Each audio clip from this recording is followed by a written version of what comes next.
आज Bihar high court के द्वारा बिहार में जो चल रहा था आर्थिक आधारित जातीय जनगणना, उसको स्टे लगा दिया गया है।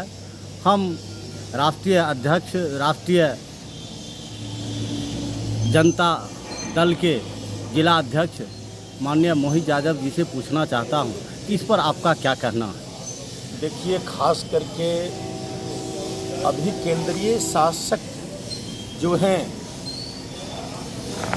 वो दलित विरोधी शासक हैं, पिछड़ा विरोधी शासक हैं। खास करके बाबा साहब डॉक्टर भीमराव अंबेडकर के द्वारा रचित संविधान विरोधी केंद्रीय शासन है, जिसका सैकड़ों जीता जागता उदाहरण है। मित्रों, सैकड़ों जीता जागता उदाहरण है। आप राम मंदिर और बाबरी मस्जिद के जजमेंट जो आया, उस समय सुप्रीम कोर्ट के चीफ जस्टिस थे रंजन गोगोई जी।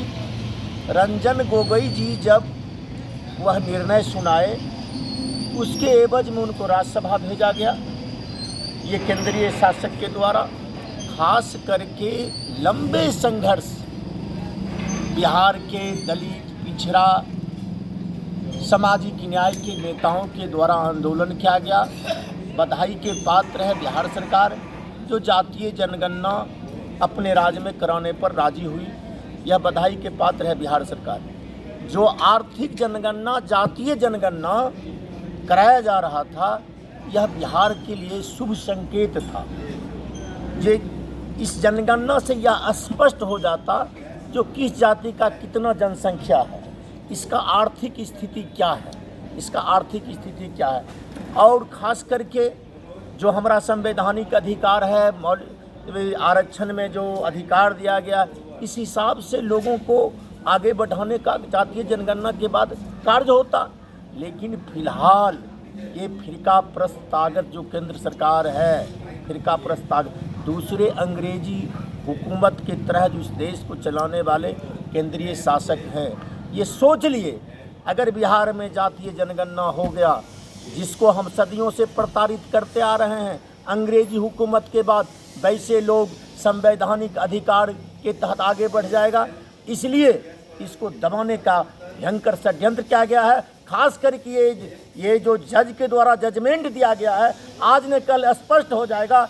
इस जज को भी राज्यसभा या विधान परिषद भेजा जाएगा। इस लोभ में यह जजमेंट रंजन गोगोई वाला उपाय होगा। जानबूझ यह बिका हुआ जज है।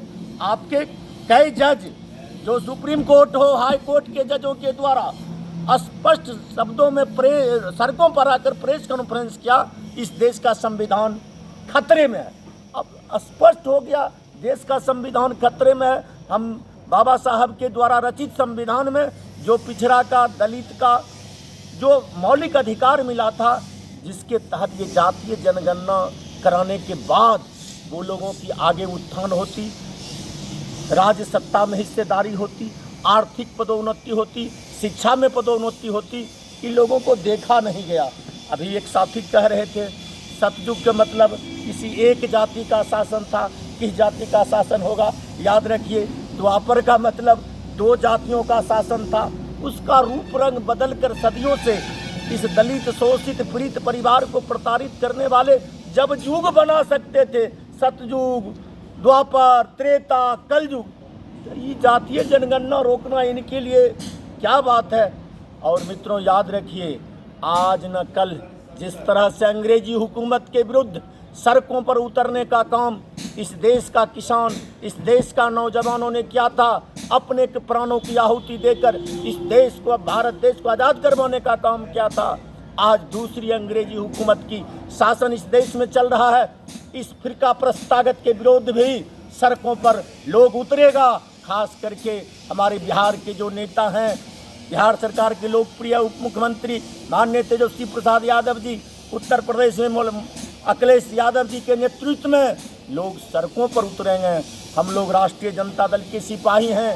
आदरणीय राष्ट्रीय जनता दल के राष्ट्रीय अध्यक्ष आदरणीय लालू प्रसाद यादव जी ने जो नारा दिया था, भेड़ चराने वाले, बकरी चराने वाले, सुगर चराने वाले, तार चढ़ने वाले, मछली पकड़ने वाले, बाल बच्चा को शिक्षित करो।